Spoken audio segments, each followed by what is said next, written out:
Kau dengan kasih Tuhan. Ku lihat di wajah-Mu kemuliaan ajaib. Ku kasihi Kau dengan kasih Tuhan. Firman-Nya aku terus mengatakannya, perasaan yang ada di hatiku. Oh Tuhanku, tolong aku mengatakannya. Ku kasihi Kau dengan kasih Tuhan. Ku kasihi Kau dengan kasih Tuhan. Ku kasihi Kau dengan kasih Tuhan. Ku lihat di wajah-Mu kemuliaan ajaib. Ku kasihi Kau dengan kasih Tuhan. Ku kasihi Kau dengan kasih Tuhan. Ku kasihi Kau dengan kasih Tuhan. Ku lihat di wajah-Mu kemuliaan ajaib. Ku kasihi Kau dengan kasih Tuhan. Ku kasihi Kau dengan kasih Tuhan. Ku kasihi Kau dengan kasih Tuhan.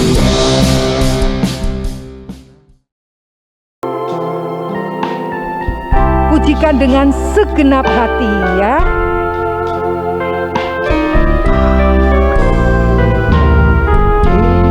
Yesus yang termanis,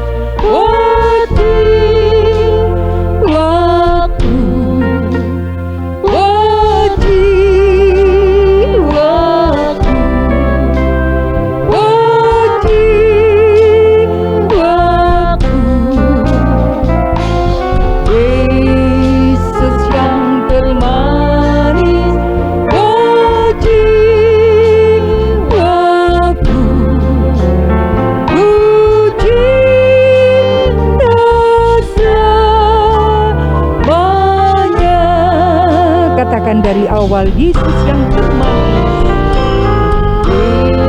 Yesus yang termanis, oh jiwaku, oh jiwaku, oh jiwaku.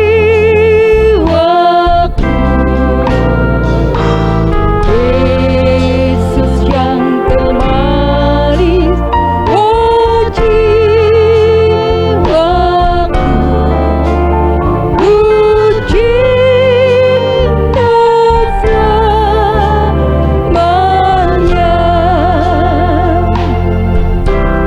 anak-anak, biar musik saja. Kita berikan waktu 1-2 menit untuk kita merenungkan kasih Tuhan. Anak-anak, tante percaya anak-anak adalah anak-anak yang manis, anak-anak yang taat. Berikan hati, jiwa, pikiran kita kepada Tuhan, agar sebentar firman Tuhan yang disampaikan boleh sungguh-sungguh masuk di dalam hati kalian, dan kalian menjadi tanah-tanah yang subur ya. Kalian jangan bingung, jangan menoleh kiri kanan, tapi kita mau fokus kepada Tuhan, biar Tuhan sungguh-sungguh menjamah anak-anak. Puji Tuhan. Haleluya. Sembah Dia. Haleluya. Engkau baik Tuhan. Haleluya. Syukur.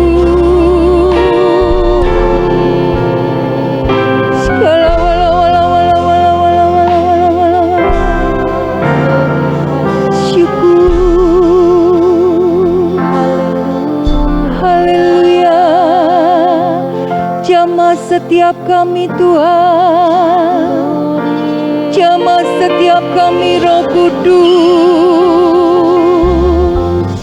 Haleluya.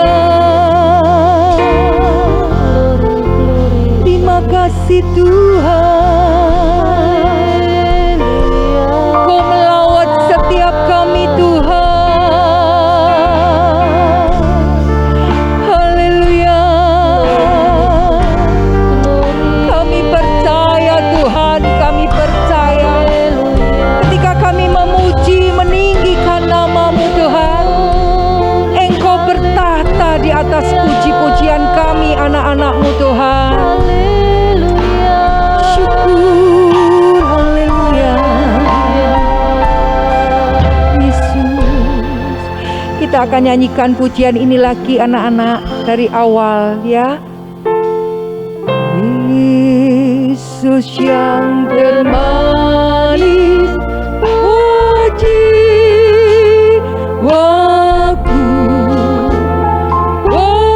jiwaku,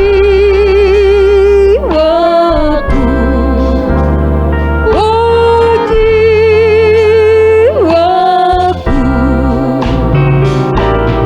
Yesus yang termanis, jiwaku, ku cinta selamanya, ku cinta selamanya, ku cinta selamanya.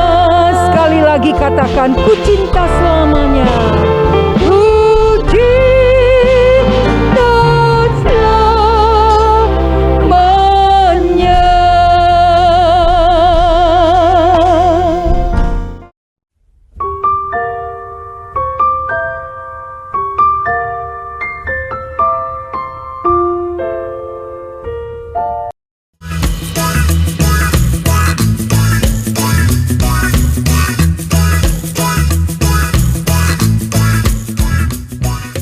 Shalom anak-anak, kita bertemu lagi di dalam Bible Study for Kids. Ya, sebelum kita belajar firman Tuhan hari ini, kita mau doa dulu ya. Yuk, lipat tangan, tutup mata kalian ya. Kita mau doa ya. Tuhan Yesus, terima kasih ya Tuhan buat kesempatan yang Tuhan berikan pada kami kembali untuk belajar kembali tentang kebenaran firman-Mu. Tuhan, kami mau duduk manis, kami mau buka hati kami mau buka telinga kami ya Tuhan, agar kami boleh mengerti Tuhan kebenaran firman-Mu hari ini ya Tuhan. Kau urapi setiap kami, baik hamba-Mu yang akan menyampaikan firman-Mu, juga setiap mereka yang mengikuti Bible Study for Kids ini. Engkau urapi setiap kami ya Tuhan, berikan kami pengertian Tuhan tentang kebenaran firman-Mu hari ini. Tuhan, kami menyerahkan Tuhan waktu Bible Study for Kids ini dari awal hingga akhirnya hanya di dalam nama Tuhan Yesus kami sudah berdoa. Haleluya, amin. Ya, oke, kalian duduk manis ya. Kalian siap untuk belajar firman Tuhan hari ini. Ya, firman Tuhan hari ini tentang tabernakel. Apa itu ya tabernakel? Mungkin kata-kata ini masih sangat asing ya bagi kalian ya. Mungkin kalian belum pernah mendengar tentang kata-kata tabernakel ya. Tabernakel ini di dalam bahasa Indonesia adalah kemah suci. Nah, kalau dalam bahasa Indonesianya kemah suci, pasti kalian pernah dengar kata-kata kemah suci, ya. Yuk, kita mau belajar lebih lagi ya, apa itu kemah suci ya.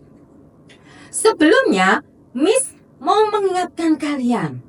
Nah, ini ada satu bangsa yang sangat besar yang menjadi budak di negara Mesir. Siapa bangsa yang besar ini? Ya, betul sekali. bangsa Israel. Pasti kalian ingat ya, bangsa Israel adalah suatu bangsa yang sangat besar. Mereka diperbudak dengan bangsa Mesir, oleh bangsa Mesir. Mereka diperbudak oleh bangsa Mesir. Mereka berdoa kepada Tuhan. Mereka sudah tidak kuat lagi. Mereka kalau nggak mau kerja, tuh lihat ya, namanya mereka dicambuk. Ayo kerja. Mereka sudah nggak tahan lagi. Mereka berdoa kepada Tuhan. Mereka berseru, mereka menangis kepada Tuhan.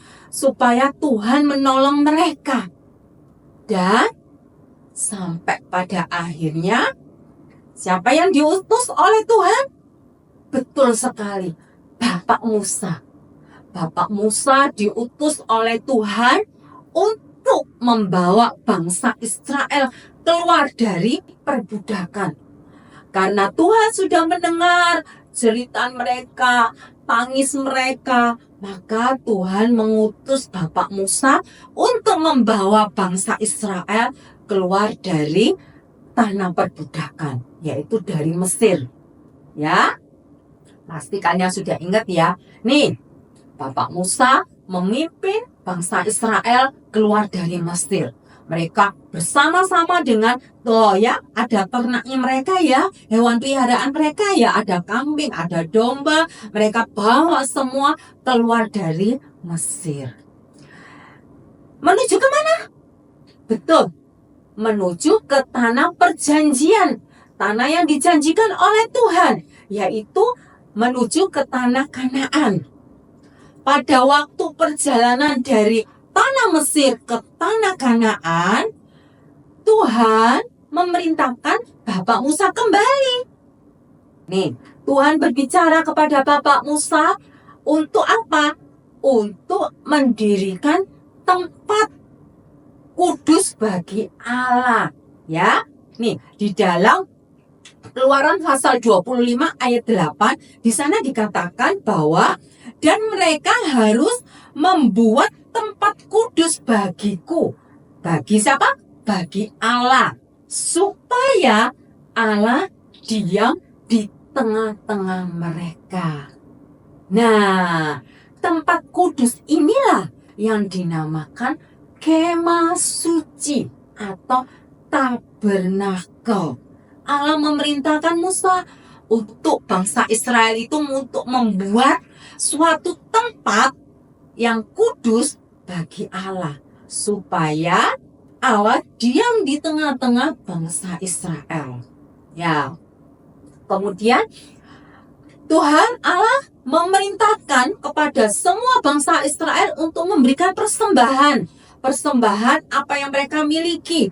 Nah, mereka misalnya mau persembahkan emas. Tuh, lihat ya, ada gambarnya ya. Mereka mempersembahkan emas, mereka mempersembahkan perak, mereka mempersembahkan tembaga. Ya, lihat ya gambarnya ya. Ya, di situ mereka pada berbondong-bondong, mereka mempersembahkan perhiasan mereka, apa yang ada pada mereka. Bukan saja berupa emas, berupa perak, berupa tembaga, tapi mereka juga mempersembahkan apa? Kain. Nah, kain kermisi, kain yang berwarna ungu tua, ungu muda.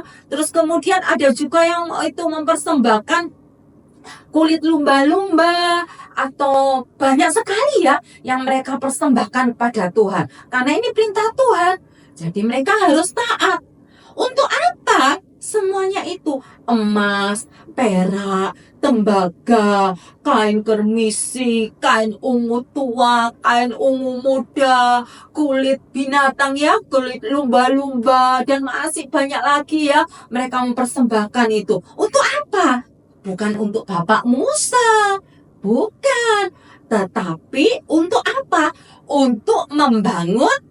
Nah, inilah yang dinamakan kemah suci. Ternyata semua yang mereka berikan, mereka persembahkan itu untuk pembangunan kemah suci. Ya, untuk pembangunan tabernakel. Inilah yang disebut tabernakel, kemah suci. Nah, di dalam kemah suci ini nanti itu ada ruangan-ruangan. Kalau kalian ingin mengetahui lebih lagi ruangan-ruangan yang ada di dalam kemah suci, terus di situ juga ada peralatan-peralatan segala macam, kalian ikuti ya terus Bible Study for Kids ini ya.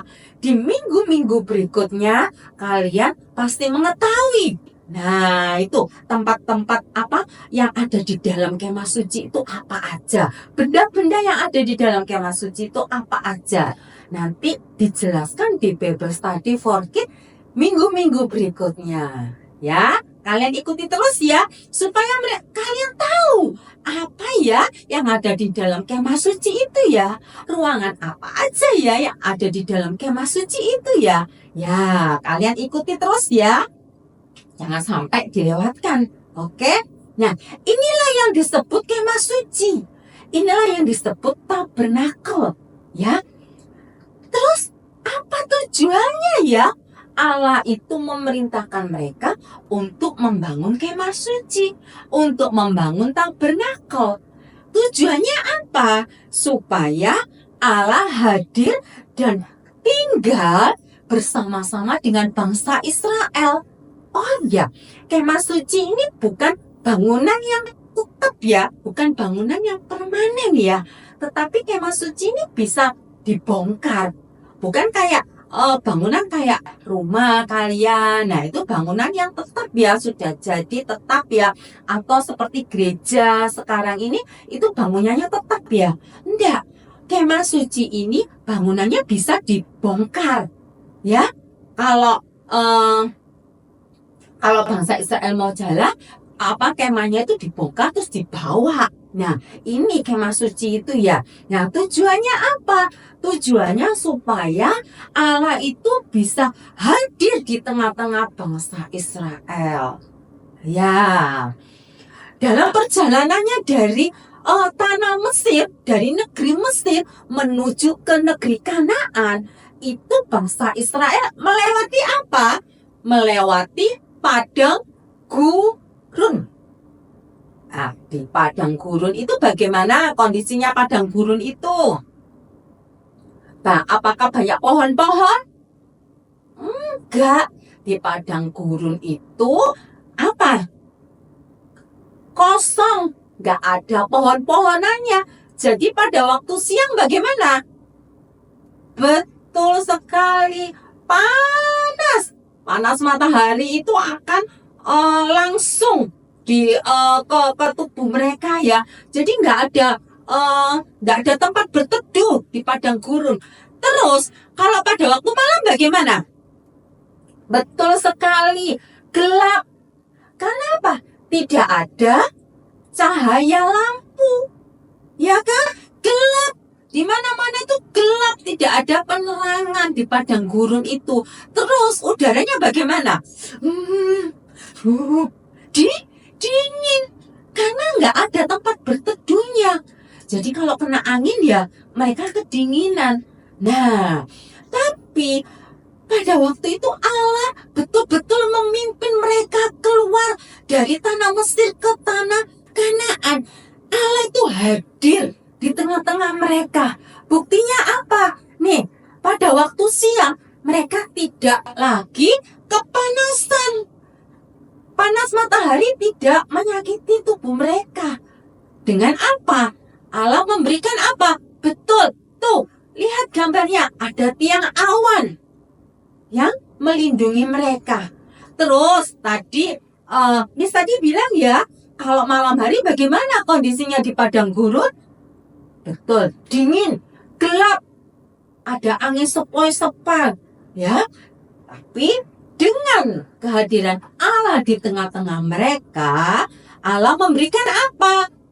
Tiang api, ya. Tiang api, namanya api. Nah, api itu bisa menerangi mereka. Jadi mereka nggak perlu lagi lampu, tetapi dengan tiang api ini mereka menjadi terang di padang gurun itu. Terus mereka tidak lagi kedinginan. Ya, kalau ada kalian pernah ini ya lihat orang camping ya. Nah, itu pasti menyalakan apa? Api unggun. Ya, tapi kalau api unggun itu kan cuma kecil ya, tidak terlalu besar ya apinya ya untuk menghangatkan tubuh mereka.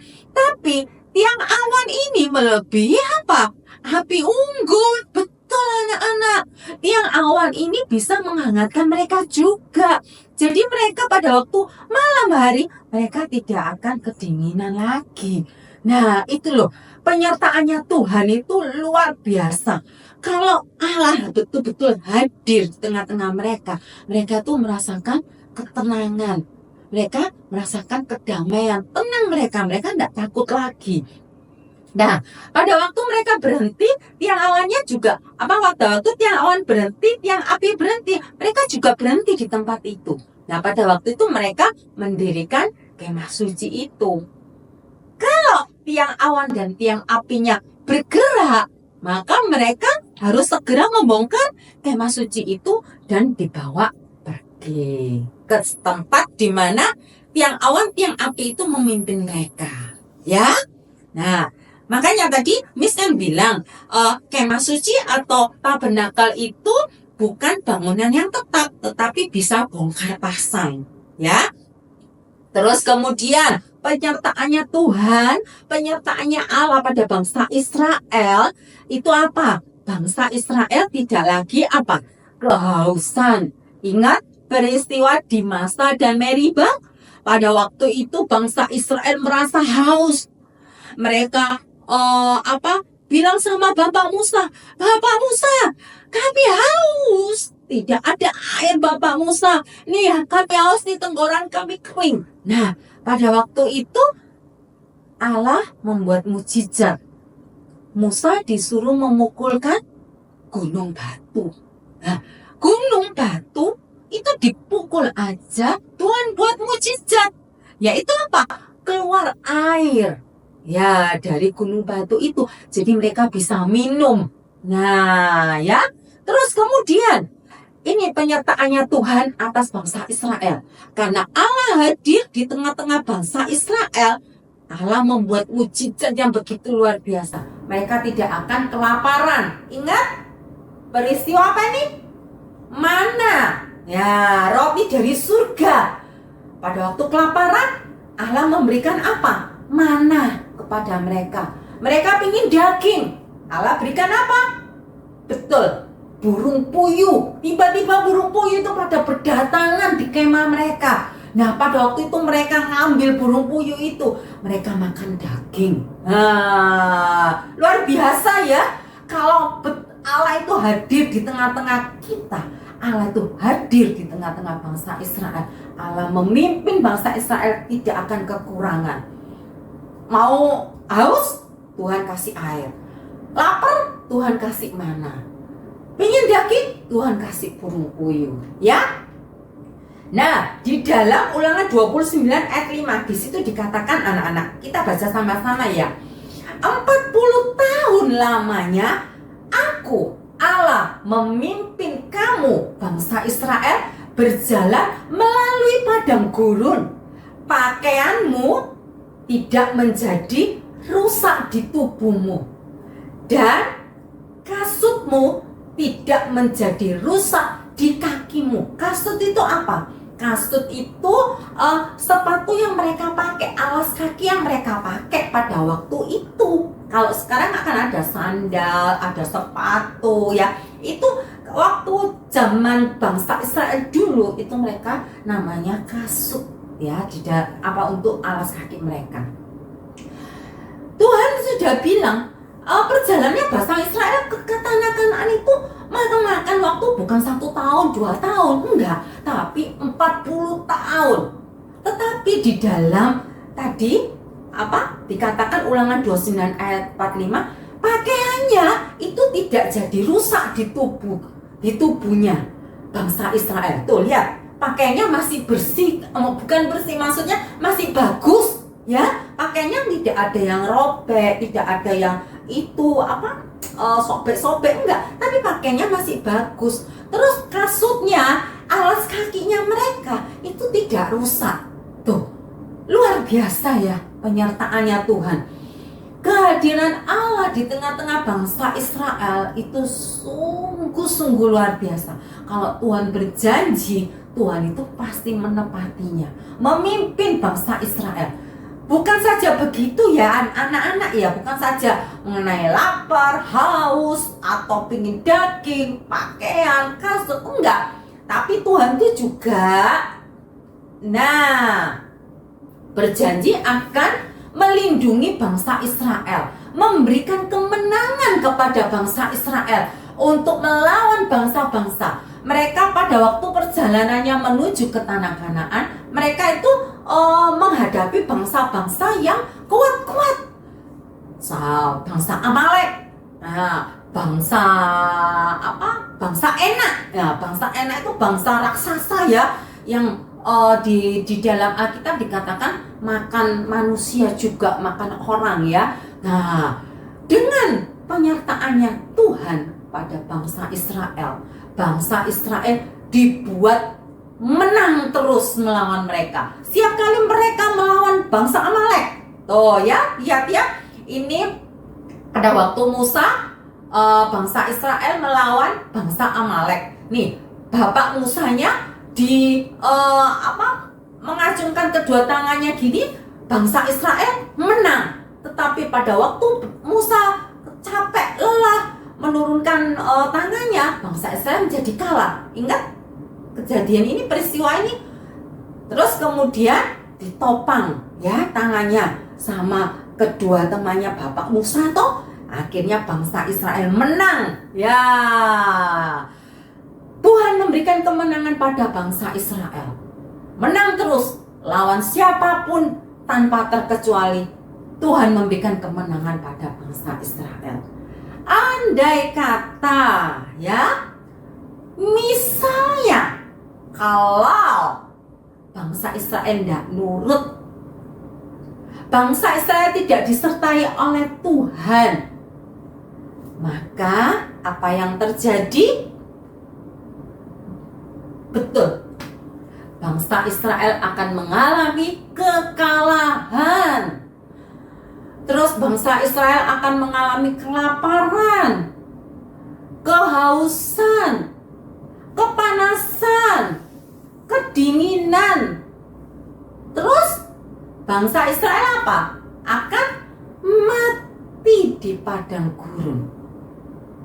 Kalau Allah tidak menyertai mereka, kalau Allah tidak ada di tengah-tengah bangsa Israel, maka bangsa Israel akan mengalami kekalahan. Ya, dan apa? Nggak bisa masuk ke tanah perjanjian. Tetapi karena bangsa Israel, bapak Musa taat, Allah menyuruh bapak Musa dan seluruh bangsa Israel membuat kemah suci, membuat tabernakel. Itulah tujuannya, supaya Allah hadir, Allah tinggal di tengah-tengah bangsa Israel. Ya, begitu juga dalam kehidupan kita, anak-anak. Nih, siapa yang di sini tahu siapa yang membebaskan kita dari segala dosa yang mengikat kita? Baik itu dosa, mungkin pernah mencuri, ya, tuh, pernah berbohong, mencuri barang, atau menyontek. Nah, kalian diikat dengan dosa. Tuh, ada iblis yang senang karena kalian diikat dengan dosa. Tetapi siapa yang bisa membebaskan kalian dari dosa? Betul, hanya Tuhan Yesus Kristus yang sanggup membebaskan kalian dari dosa. Dengan pengorbanan Tuhan Yesus di atas kayu salib, mematahkan setiap dosa-dosa kalian, kalian menjadi pemenang. Itulah janji Tuhan. Setiap anak-anak Tuhan akan menjadi pemenang. Karena apa? Tuhan Allah, Tuhan Yesus Kristus ada di dalam diri kita. Tuhan Yesus, Tuhan Allah ada di tengah-tengah kita, di dalam hati kita, di dalam hidup kita. Ya, kalau kita sakit, Siapa yang bisa menyebutkan? Dokter Miss. Ya, obat Miss yang bisa sembuhkan. Betul. Tetapi dokter obat itu hanya sebagai alat. Ya. Yang bisa menyembuhkan adalah Tuhan Yesus Kristus. Ya. Kalau kalian sakit, yang kalian tuju harus kalian berdoa dulu. Karena apa? Tuhan Yesus itu ada di dalam hidup kalian. Tuhan Yesus itu ada di dalam diri kalian. Makanya kalau sakit, kalian harus doa dulu. Jangan yang dicari, ma obat pusing apa ma? Ma obat apa ma? Jangan. Karena apa? Tuhan Yesus itu ada di dalam diri kita. Tuhan Yesus itu menjamin hidup kita. Tuhan Yesus itu adalah jaminan hidup kita. Kita lebih dari pemenang. Kalian kalau sakit, kalian harus pertama kalian yang harus kalian tuju adalah kalian berdoa. Kalian minta sama Tuhan kesembuhan. Dan Tuhan Yesus pasti sembuhkan kalian. Ya. Terus, nah kalau kalian merasa sedih, merasa tidak ada damai, apa yang kalian lakukan? Betul sekali. Kalian berdoa sama Tuhan. Tuhan pasti memberikan damai sejahtera. Tuhan Yesus pasti apa? Memberikan perlindungan pada kita. Ya. Terus, nah kalau mama papa lagi bertengkar di rumah, nggak ada damai sejahtera di rumah, kalian apa yang kalian lakukan? Ya, kalian berdoa sama Tuhan. Tuhan tolong papa mama supaya papa mama nggak bertengkar lagi. Mungkin kalian nggak tahu apa yang mereka pertengkarkan, tetapi kalian bisa membantu mereka. Kalian bisa berdoa. Kalian minta, Tuhan tolong papa mama saya lagi bertengkar Tuhan. Tolong Tuhan. Pasti Tuhan akan tolong kalian. Pasti Tuhan akan memberikan jalan keluar pada mama papa kalian. Sehingga mama papa kalian bisa rukun kembali. Ya. Mama papa kalian bisa bisa ada jalan keluar atas permasalahan yang mereka hadapi. Ya. Kalian harus ingat bahwa Tuhan Yesus ada di dalam diri kalian. Hanya Yesus yang sanggup memberikan kita ketenangan. Hanya Yesus yang sanggup memberikan kita kemenangan. Oke, itulah janji Tuhan di dalam hidup kita. Oke, ya? Ya, tuh, keluarga menjadi bahagia. Tidak ada pertengkaran lagi. Damai sejahtera, ketenangan, keamanan. Tuhan memberikan semuanya itu bagi kita semuanya. Oke? Sebelum kita mengakhiri Bible Study for Kids hari ini, Tante Miss ada satu lagu yang sangat bagus sekali. Lagunya adalah hanya dekat Allah saja aku tenang. Hanya dekat Allah saja, disitulah tempat ketenanganku, tempat perlindunganku. Ya, yuk kita sama-sama menyanyikan lagu ini ya. Kalau yang sudah bisa ikuti lagu ini ya. Oke, ya.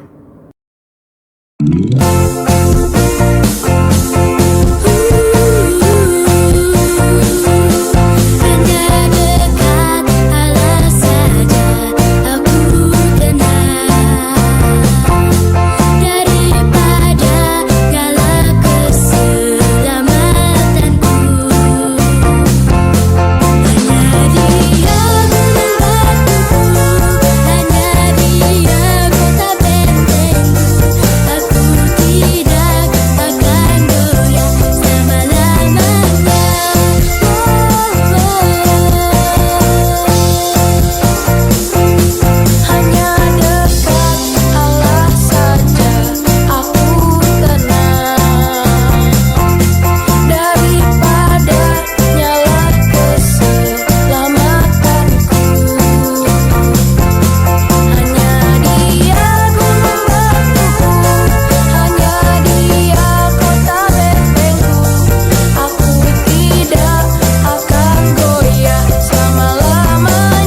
Bagus ya lagunya ya.